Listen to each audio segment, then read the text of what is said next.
Okay, hello. I'm Miriam. I'm a philosopher from Sweden, and I'm talking to Josef, a psychologist and healer from Sweden, and Dyonne, a healer from Holland.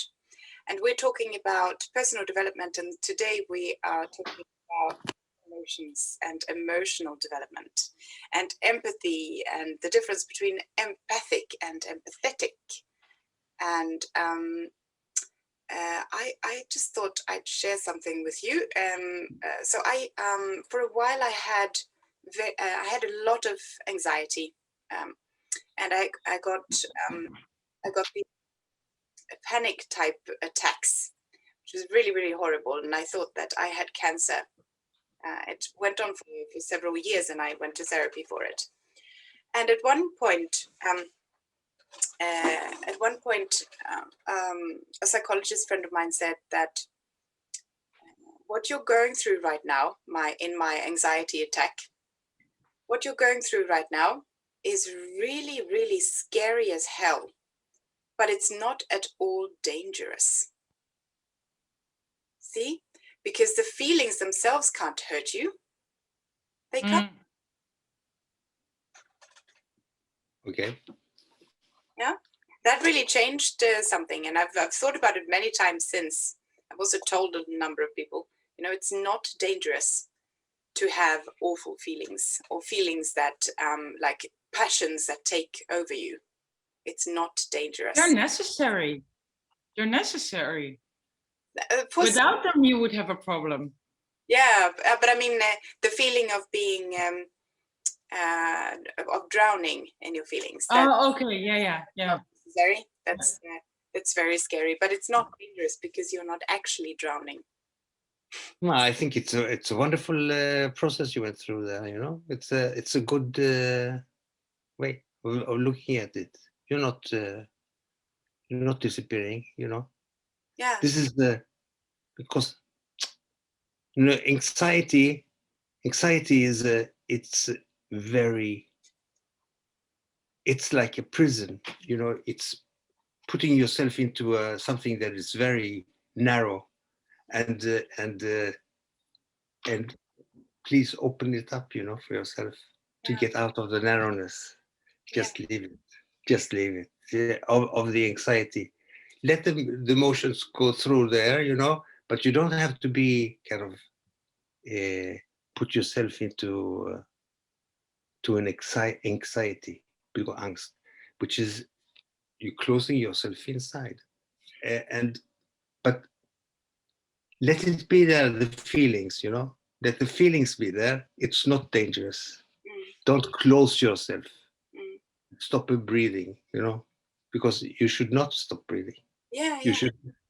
No, she had that emotional development already, and that's amazing that you went through it, Miriam. And because then you navigate your emotions, and it's not that your emotions control you, which is very important of us, again, evolving as human beings. It's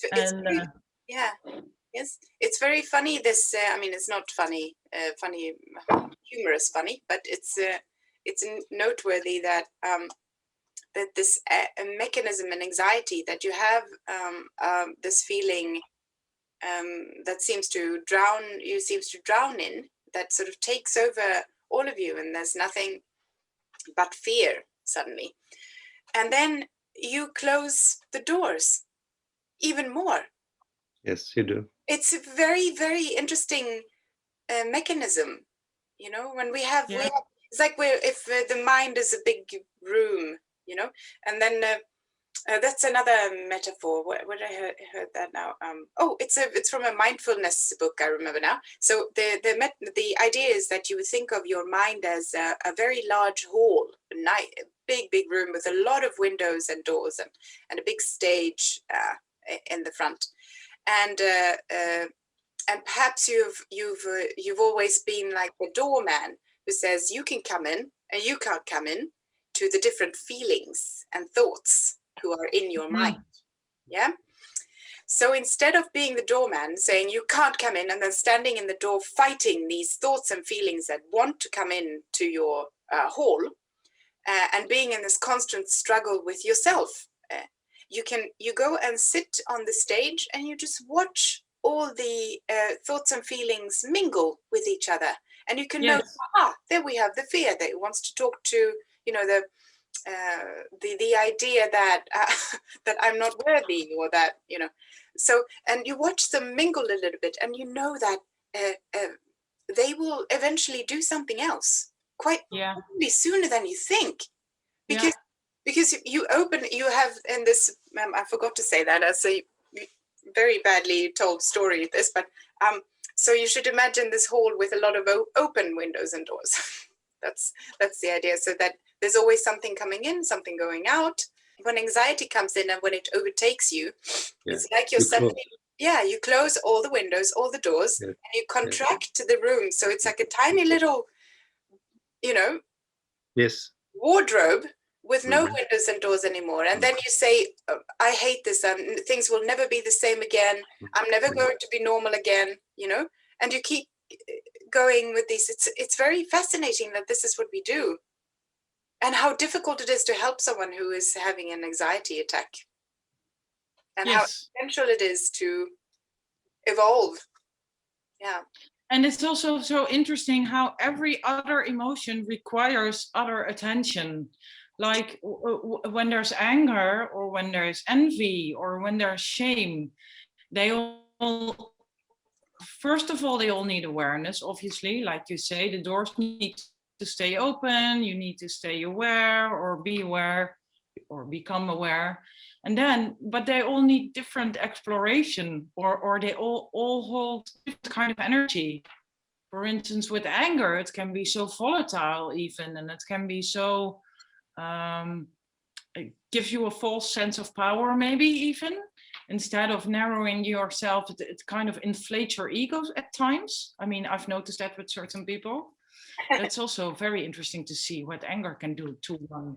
Yeah, especially the false anger, or the anger that is, well, no, I mean the acting out on anger, that inflates so much. I mean, not saying, okay, he hit me, I'm hurt. Okay, that's normal. I mean, that's a normal response.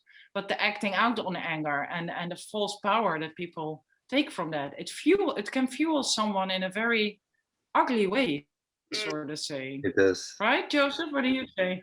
No, I'm saying I'm still into the thing of what Miriam said, you know, and that's a good kind of understanding of it. That you sometimes you like to be in the anxiety of it, you know, to be in the anger, and you close all the doors and you stay out and show the anger all the time in a wrong way, because you don't let things come in and have. It's not an openness. You just close, and that's why people really love to be sometimes in the anxiety. It's a kind of it's a wrong feeling of feeling home in a way, of being that's where I am. Be identified with it instead of identify. Yes. Yeah, because I'm going to repeat what I once said before. Emotions in Latin is immovere, means moving. They have to keep moving. Yeah. You cannot hold them stuck. You cannot get attached to them. That's a good word. Yeah. Yes. So yeah, sure. Move, open up, let the things come in. Be open. Be open. Be open. Don't close, because the closeness gives you a false feeling of being home. That's where things are, and you cannot change anything. Yeah, it's very well stated. Yeah, it gives you a false sense of home, and it also moves you away. Again, to be stuck in an emotion moves you away from responsibility of your emotional development. Yeah, and that's a very interesting bit. Yeah, that is very interesting. That is the hardest one. But I think that sort of that idea and that thought is what rocked me out of my years of anxiety, was when I finally had the thought that it's unethical for me to keep locking myself in like this. Yeah. Like it's not the right thing to do. The right thing to do is to say, I am part of this spectrum where these feelings are happening for me. Mm-hmm. But I need to say, Carla McLaren so she said that we learn backwards. So we learn what not to do with our feelings. we learn that when we're angry, when we can't hit, we can't swear, we can't pinch, you know, we can't throw things at them, like this is what we learn in school, but we don't know what to do when we are angry. And we don't even know what to do when we're happy, because if there's anything that I've been told a lot of times is that I laugh too loud and that I'm like too happy. As I calm down, not that funny. People tell me when I'm enjoying something. So we also know that we have been told what not to do, how not to act on our feelings, but we don't know how to act on them. And let me see. Yeah. And so Carla McLaren, she said, I just took notes last night. She said that we don't, maybe we can name our feelings these days, like after all these years, or if you're a child growing up now, you learn to do that. But we don't know anything about our feelings. We don't know what they mean and what they're trying to tell us about ourselves. Yes. So that's, this is the interesting thing, that we're so, yeah, it's like, it's quite amazing how much we have left to discover. To develop for ourselves, huh? Yeah. And it's even like society is so consumer driven, and that's getting worse and worse. It's all about, if you want pleasure, we have 1,000 ways to provide you with pleasure, in terms of food or wrong entertainment or binging Netflix, or so many ways of pleasure. But it actually is more essential for us to experience joy and happiness. Yes. Which comes from the inside.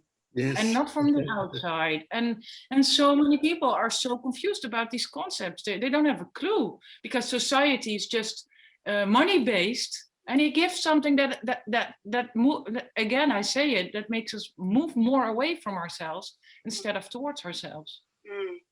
Quite.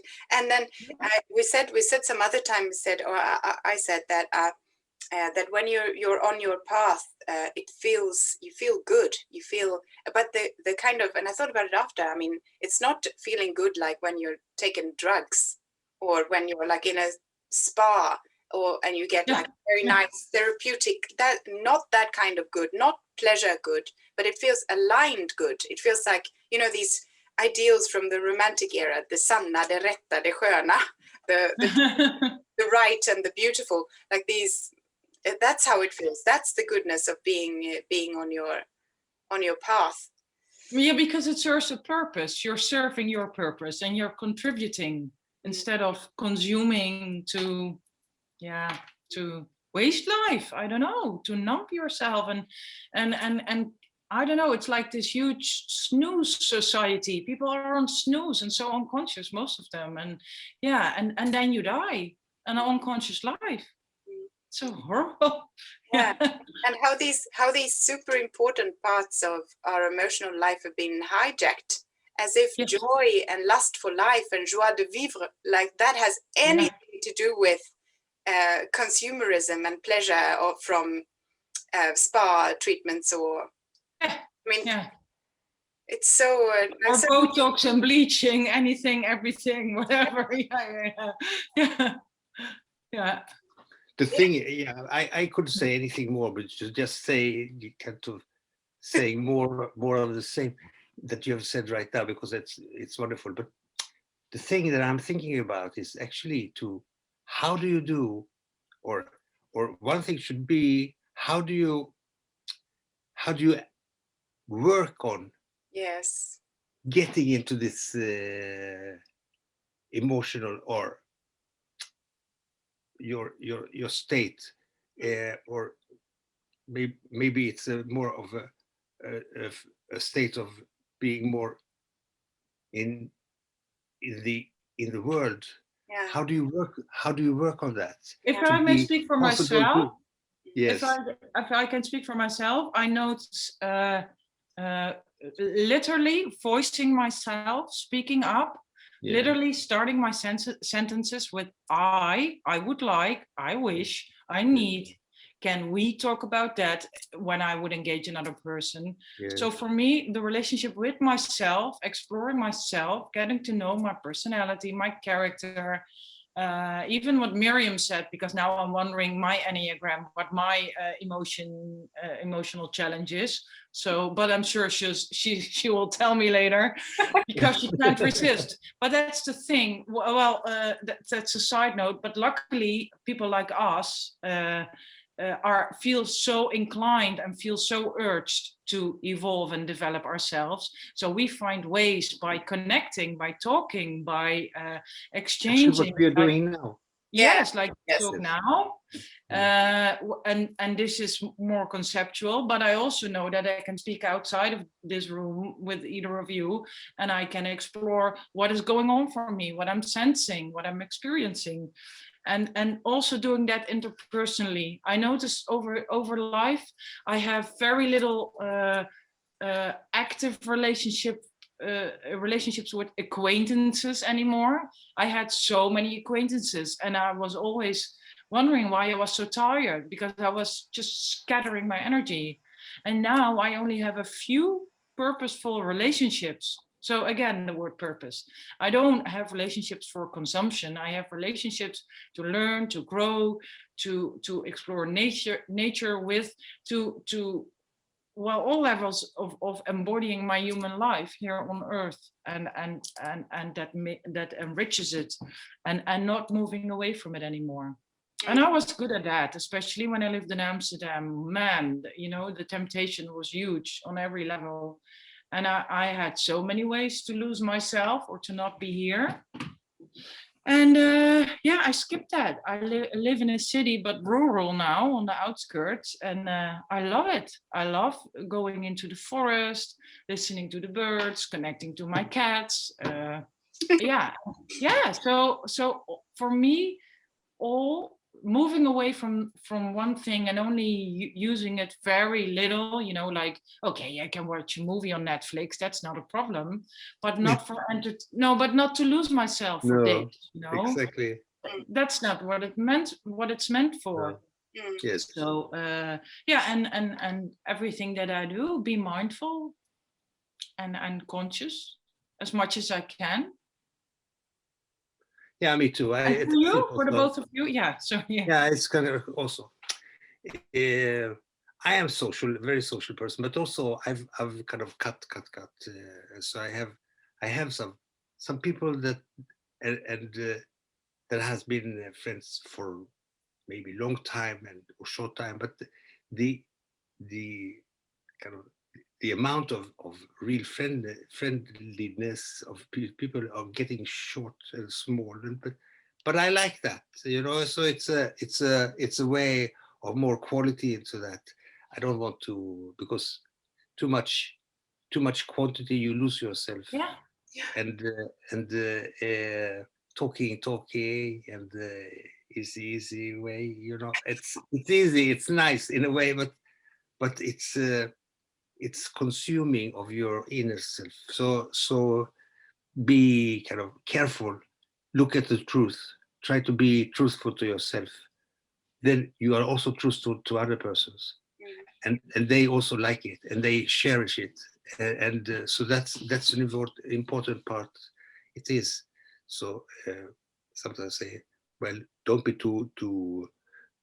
too selfish, but I don't say selfish, you know. Be true to yourself. Yeah. Then you are true to others. Yeah. It's very important. Yeah, again, there's two types of selfish, just like there's two types of joy and two types, you know. So yeah, and they, you know, it's been hijacked. They tell us there's only one type, and we really need to more philosophy of feelings, you know. Yes.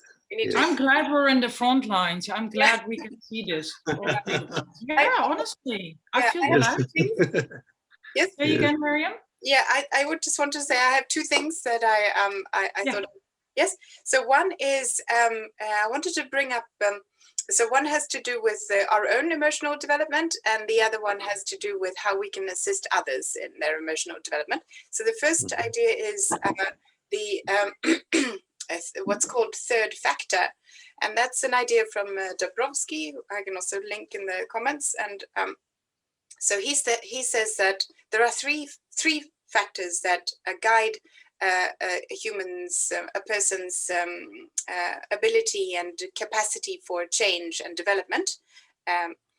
So one is environment, nature, or nurture, and the other is nature. Like nature, nurture are the two first, and the third one is what he calls third factor, and that is the inner drive, your personal propensity for development. Yes. And that is what I thought of it just now when we talked about how we are, with the three of us, what we're doing in now is that the drive for development is stronger than the sense of feeling at home in our anxiety, you know? So yes, that's beautiful. Yeah. So this is very nice. Good. Yeah. And this and everyone and anyone can work on fine tuning and developing their third factor. Yes. Anyone can do that. Anyone can, and we can do that together. That it feels like, now that I'm saying it, it feels like what we're doing with the series. You know, developing the third factor. Yes. So that is for ourselves, and the idea of how we can assist other people in their emotional development and the development of their third factor comes from Carla McLaren, and it's something she said in the end of the video that I watched so pleasurably last night, joyfully. So she said that when she's picks up on feelings that other people are feeling, and she's sitting there with them and trying to guide them, so she's very careful not to sort of interpret for them and to laden them with the very loaded terminology. So she said that for fear, for example, she doesn't say, what are you afraid of right now? Or are you feeling fear right now? Instead, she says, did you just sense something? And I think that this way of approaching someone else and of picking up, like tuning in on them like an empath, yet restraining from putting in your own interpretation. I think this is the one mistake that can make things go overboard when we try to talk for the other person, and when we use very loaded terminology such as fear and afraid, and but because fear also means that anger means you're not able to control yourself, like an uncivilized brute. If you ask, are you angry now? People will have the tendency, I would have the tendency to say, no, I'm not angry. I am just, and now I'm aware of this tendency, so I can see through that as well. But if people are asked, are you afraid right now? What are you afraid of? Are you feeling fear? They will feel, the people who feel fear are cowards. So they won't respond to that, and you will lose your space holding, and you lose your relationship if you're not careful with your words like that. So as guides and coaches and healers and counselors and psychologists, this is our big task when we are helping other people in emotional development. Can I come in here? Yeah. Also to say something? No, it's very good. It's very good, Miriam. I was talking last time about this work with Kahneman and developing this group of getting together to work to be very much in a team of finding the right person. I looked at this for some time, and I found out that there is a development of learning or development in being together. So yes, I did my doctorate on this learning thing, or the learning alliance, I call it. It's a kind of thing that is going on there. But it's not only learning alliance in the relationship with other persons. It's also even more important, the relationship with yourself. That you're developing. So that's kind of the personal development. That's number one. Yeah. Number one.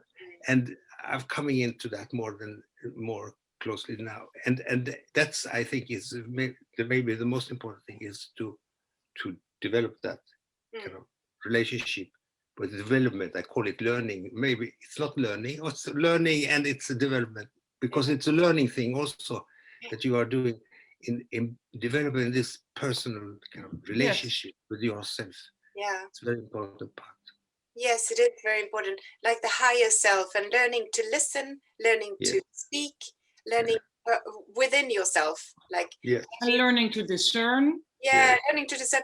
And you learn that you discern by saying, okay, so this is like the little me has this fear right now. So the higher self can, depend to it.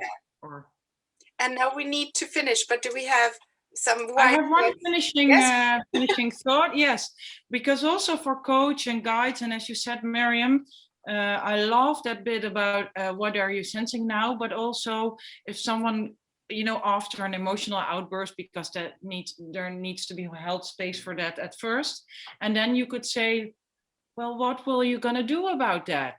So then you also emphasize that we are not here to cure or to take over your responsibility, but to give it back so you can look at it and you can come out of your emotional overwhelm and you can deal with it.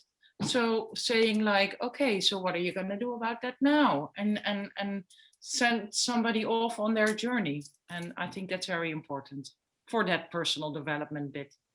Yeah, I would say also it's a very, very important thing that you put out. And maybe that I could also close, it's more about the learning. It's not only learning about in the head, it's also it's actually in the action.